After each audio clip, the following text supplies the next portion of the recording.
Robert Omart has been a professor of environmental studies and zoology at Arizona State University for over 25 years. And during that time, he's established himself as one of the leading authorities on riparian habitats in the arid and semi-arid areas of the western United States. Professor Omart has published over 100 papers in scientific journals as a result of his research on riparian habitats. He's also been a consultant to almost every federal agency that's involved in land management, including the United States Forest Service, the Arizona Game and Fish Department, the U.S. Fish and Wildlife Service, and the International Boundary and Water Commission. He's devoted a lot of time and energy to documenting the importance of riparian habitats to many species of fish, wildlife, birds, reptiles, amphibians, and he's also dedicated himself to finding solutions to the problems of degradation of these riparian habitats. Good afternoon. Today we're going to be visiting, in my mind, one of the most unique areas in western North America. It's called Red Butte Canyon. It was in private ownership in the 1840s, and then in the late 1850s, the Mormon settlement here was attempting to develop a country within a country, and as a consequence of this, the U.S. Army came here, established Fort Douglas, which is at the mouth of Red Butte Canyon, and started purchasing Red Butte Canyon from private ownership. They had to do this because they had to be sure that they had a safe water supply, and of course they were in hostile country with the Mormons who were wanting to establish this new country. As a consequence of this, the Army protected and simply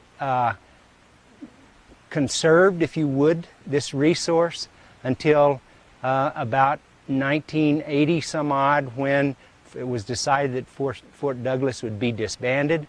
The Army then, the land, or the Red Butte Canyon, which is a very small watershed of about 5,000 acres, was given over to the Forest Service, and because of its uniqueness, it became a national research area being utilized by the U.S. Forest Service and the University of Utah.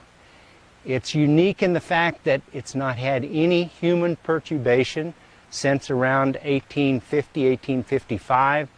It's been protected from domestic livestock utilization. It's been protected from rock quarrying. It initially was one of the major quarries for all of the rock buildings most of the rock buildings that occur in Salt Lake City, but it has simply sat here, been left alone and allowed to evolve, if you would, in its own way, doing its own thing, the entire watershed and streams in it being protected. And we'll have an opportunity to walk up here, look at some streams that have not had man perturbations, either through the domestic livestock grazing or whatever, for at least 80 years and maybe as high as 100 years. So we've got 80 years to a century's worth of no molestation by human beings of this canyon, and I think it allows us to have a benchmark of what we should be striving for if we want highest water quality, highest water yield, best wildlife habitats. The canyon has undergone some disturbance, but it's disturbance that occurred prior to the canyon being set aside, and that was that all the beavers were removed in the beaver trapping days, and beavers were not reintroduced into the canyon until about 1928. They were reintroduced. They were here until about 1983, when the Army decided that there could be a disease passed from beavers to humans. The beavers were extirpated at that time or removed by the Utah Division of Wildlife. Shortly thereafter, there was a heavy rainstorm or storm event, and the canyon received a heavy amount of surface water runoff, and as a consequence of this and the beaver being absent, the canyon was entrenched again. So, and at that time, there was, from that time on, from 1983 on, at least 55 species of plants have either disappeared or become so rare that they're very seldom found or reported back in the canyon, showing you the importance of beavers as a keystone or cornerstone species in modifying and improving riparian habitats for all forms of wildlife as well as the flora in the canyon itself. This is the reservoir that was built to store the water out of Red Butte Canyon for Fort Douglas, and you can see up at the head end where the delta is, that's the material that was transported in from the 1983 flood event, and all of that green material on top of that delta is coyote willow from that disturbance and that deposition of material. And again, you can see where the stream will start. We get past the disturbance area, and you can see on up the canyon then, and we'll walk up there and look at some of the streams up there, but you can see a definite difference between the tree bank and all the way down where we have just recently walked. We haven't had cattle grazing in here, or haven't had rock quarrying or whatever, and as a result of this, these exotics just cannot compete and move into stable areas that are not disturbed. See here, we have the riparian areas, and then we have the uplands behind us, which is the watershed for this particular stream. And again, it's not been grazed, it's not been disturbed. We'll be able on up here to look at the watershed and determine what kind of plant species we find on it. But a riparian or a stream situation and its watershed are one unit together. We refer to them separately, but in essence, they are a working relationship between the watershed providing the drainage and water storage to keep the stream alive and make it a perennial stream. Somebody will say, well, that all depends on how far you want to go, how many tributaries you want to take into account. How many you want to encompass. If you want to encompass the entire ecosystem, then you've got to take in all the tributaries. And that's what we should be doing instead of on allotments or whatever. You can see everything is just beginning to leaf out. Today is early May, the 5th of May, just outside of Salt Lake City in the Wasatch Mountains. And you can see spring is just around the bend. For the last 15 minutes, we've been climbing pretty well, as you all are well aware. The gradient on that stream is about 1 to 1.5%. We're getting up here where the gradients are going to start dropping down to around 0.6%. And you see as the stream begins to not fall so fast, you'll begin to see the characteristics of streams, pools, runs. And as we get on up here a little ways further, we'll come to Parley's Fork, and we'll look around there and discuss some of the attributes of the stream. But I think you can see from this view here that you see very few streams in the western U.S. with these kinds of vegetation characteristics about them. They're usually wide, beat out, shallow, not deep and narrow as we have in this particular view. I've never seen equisetum like I've seen it here, never, any place. Here's a good example of the kind of vegetation that develops in this. We're on the second terrace here. This is a primary floodplain back in there, and you can see the expanse of equisetum or horsetail here, and how it essentially is the shade species, because once these trees leaf out, it'll receive very little sun throughout the day. And we'll see more expanse of this as we go on up and the gradient begins to become less steep. Any significance to the amount of lichen and perhaps fungus? I'm not quite sure what all's growing on those trunks, but is that? Well, I think it's the density of the trees and the shading aspect and everything put together in this system. I just don't know enough of the ecology of this particular canyon to comment on that, but no, I think it's very unique. You seldom see riparian areas with this kind of lichen buildup and whatever it is that's growing on these tree trunks, and I think it's because it's simply not been molested. Really? Was asking me earlier about western yarrow, Achillea lanulosa, and here's some right here. It's not common here, not like you would find it in a heavily overgrazed situation on our forests, but it is part of a native portion of the ecosystem and is not very common here at all. Example of a small tributary stream coming into Red Butte Creek. You can see the depth, the narrowness of this waterfall, how it's vegetated. All the soils are stabilized by good, solid root systems, and certainly this will get in a storm event. You will get some surface runoff, you'll get a little flooding event, but it doesn't matter. The stream is full. It can go out here on the first terrace of the floodplain, not disturbing anything. Any sediments it's carrying would be carried out away from the stream, trapped out there as the water is slowed, sedimentation occurring, and then the fresh, clean water. You get also overbank saturation.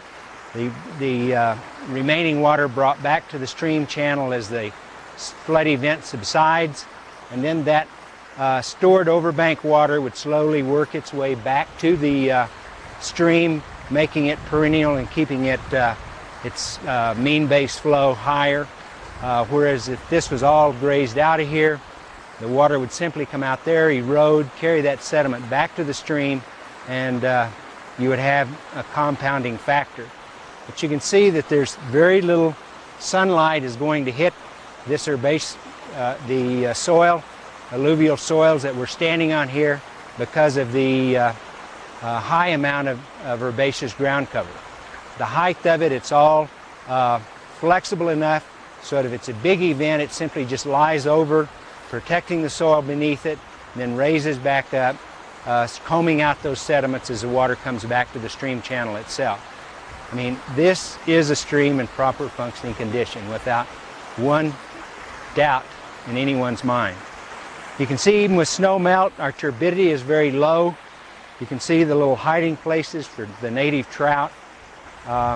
Everything functioning as it should function if a stream was in proper management conditions.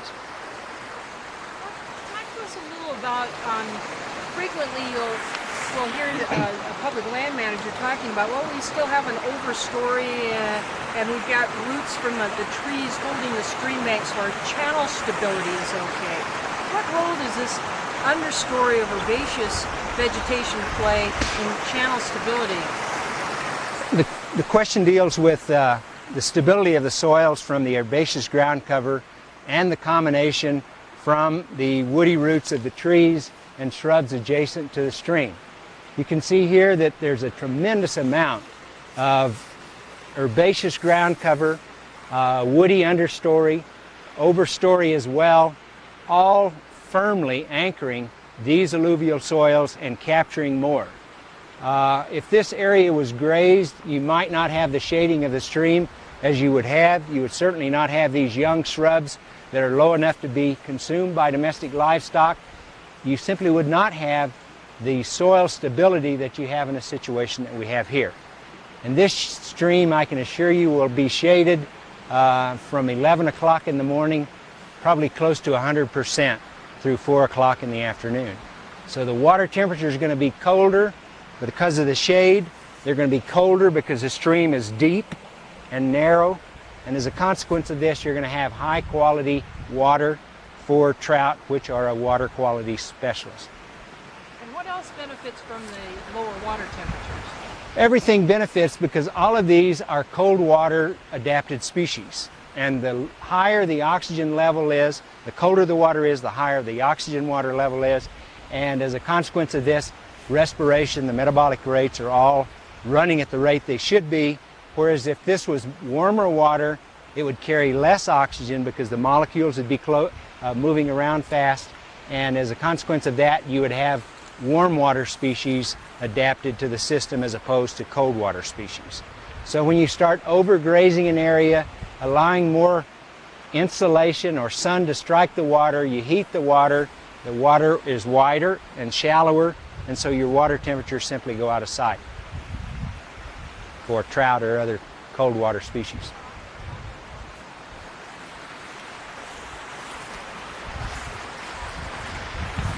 Isn't this amazing, walking on this stuff? This is a good example of a small tributary coming in from a very small watershed up here. You can see how it just snakes its way down through.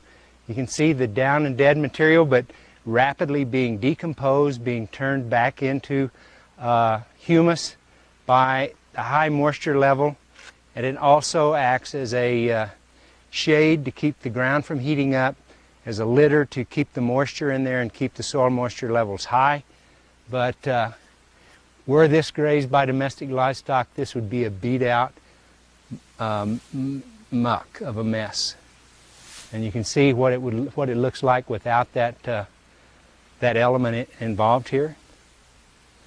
And you know, this attests to the myth that that you got to graze these things to keep the productivity up on these riparian areas. I mean, there is no truth to that myth, and any hoof action would only destroy what you see here as a lovely little stream coming down into a larger Red Butte Creek. Bob, when you look at an area like this and you see all the dead material, Down and dead. and a lot of times you'll hear them say, "Oh, there's all this decadent material here," like it's a negative.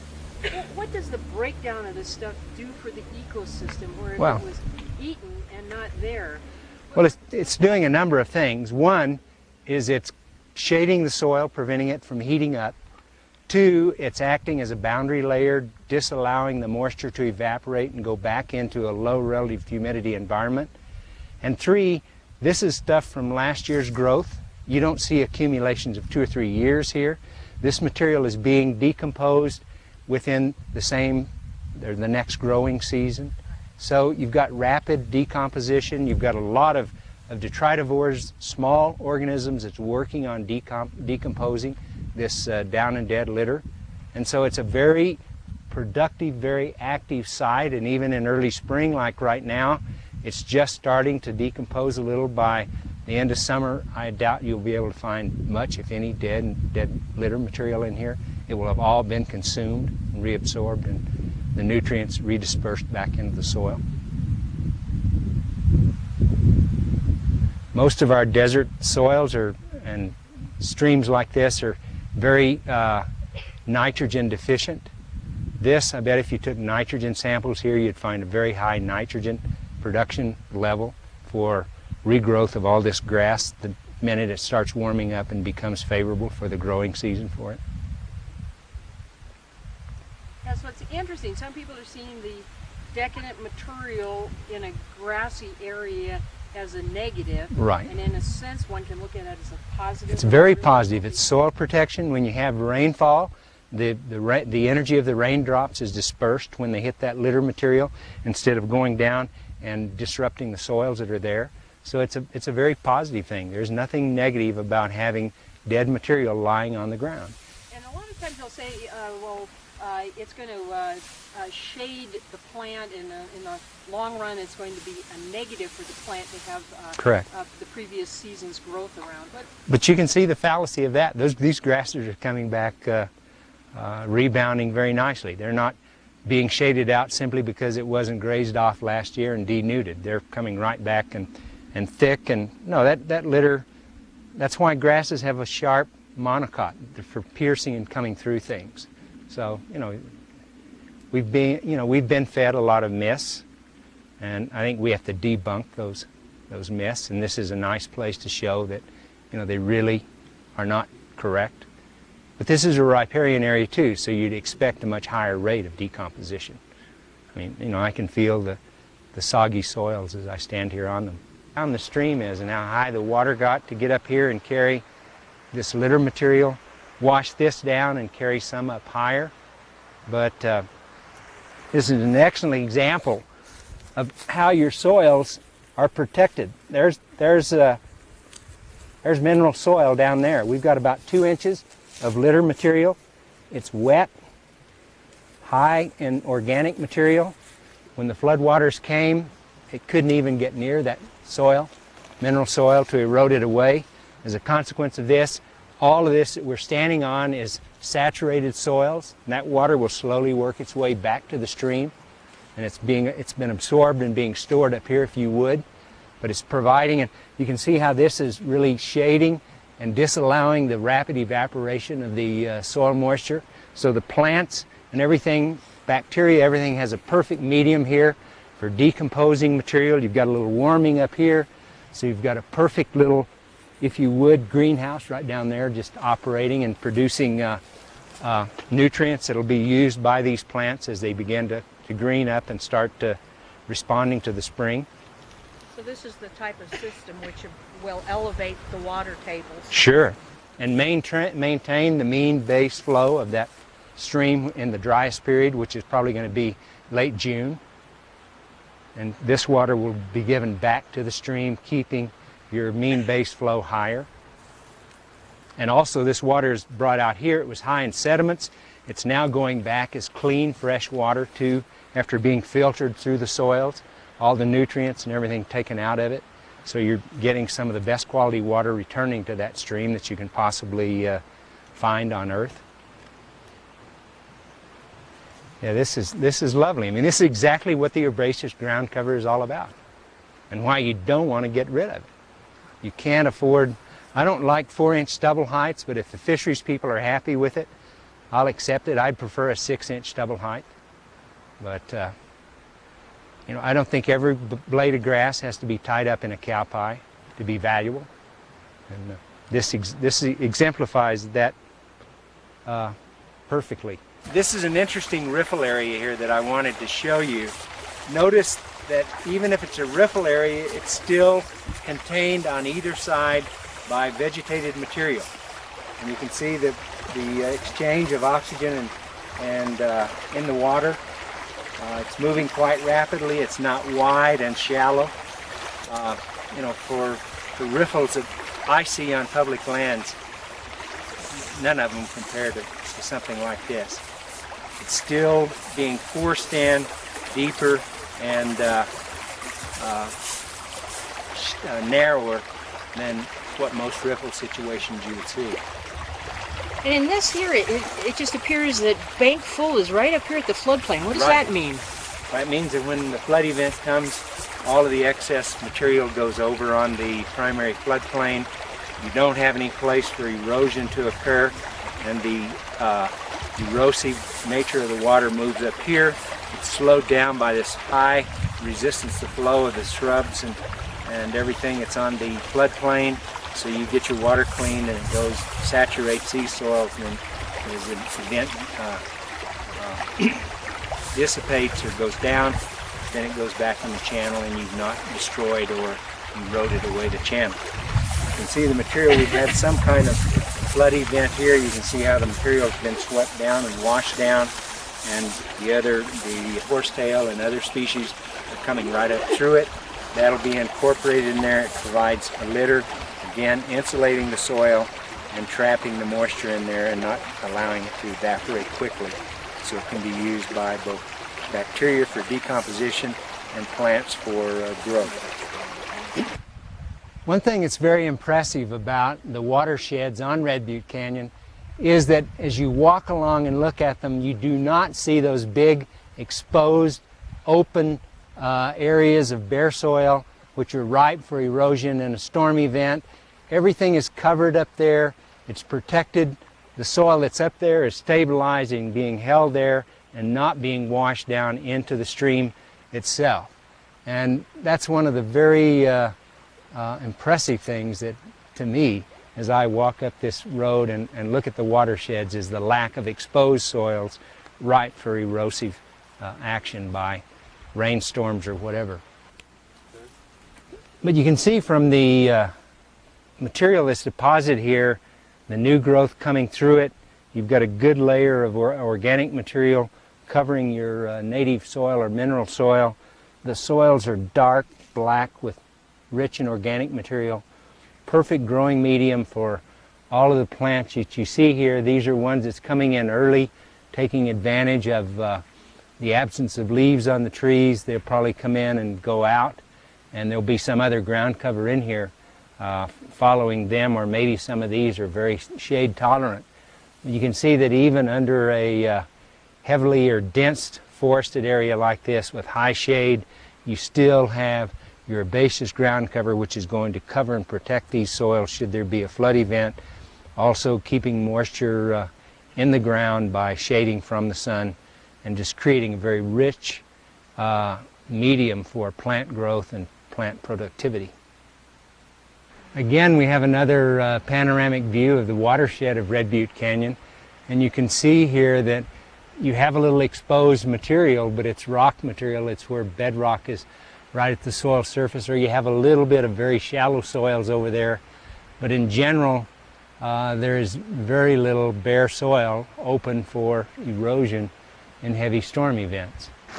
This is Parley's Fork, which is a branch that comes into Red Butte Canyon, or Red Butte Creek, and you can see the gradient is very shallow here, and the stream is simply kind of moving from one area to another, where it'll drop into a riffle over here on my left. But you can see the depth and narrowness of this area where the stream is simply just moving from one area to another. It's not a pool, it's not a riffle, it's called a run area. There's a surplus of water, so we've got water coming in from a bunch of different areas, but at the same time you have this dense mat of vegetation which is protecting the soils and disallowing any kind of high erosive action of the water. You can see there's very little sediment transport, very little deposition, and a stream that is in balance with its sediment load.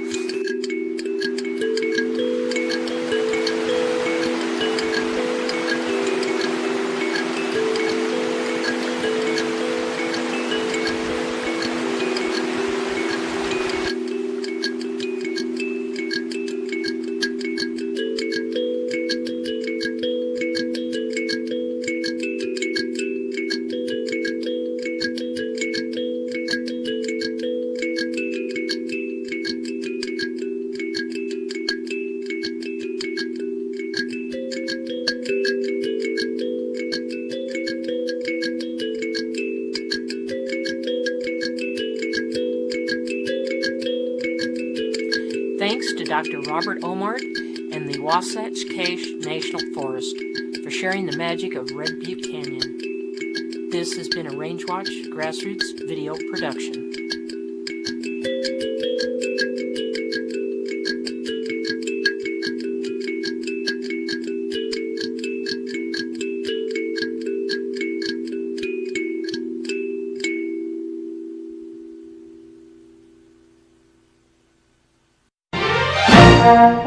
Thank you.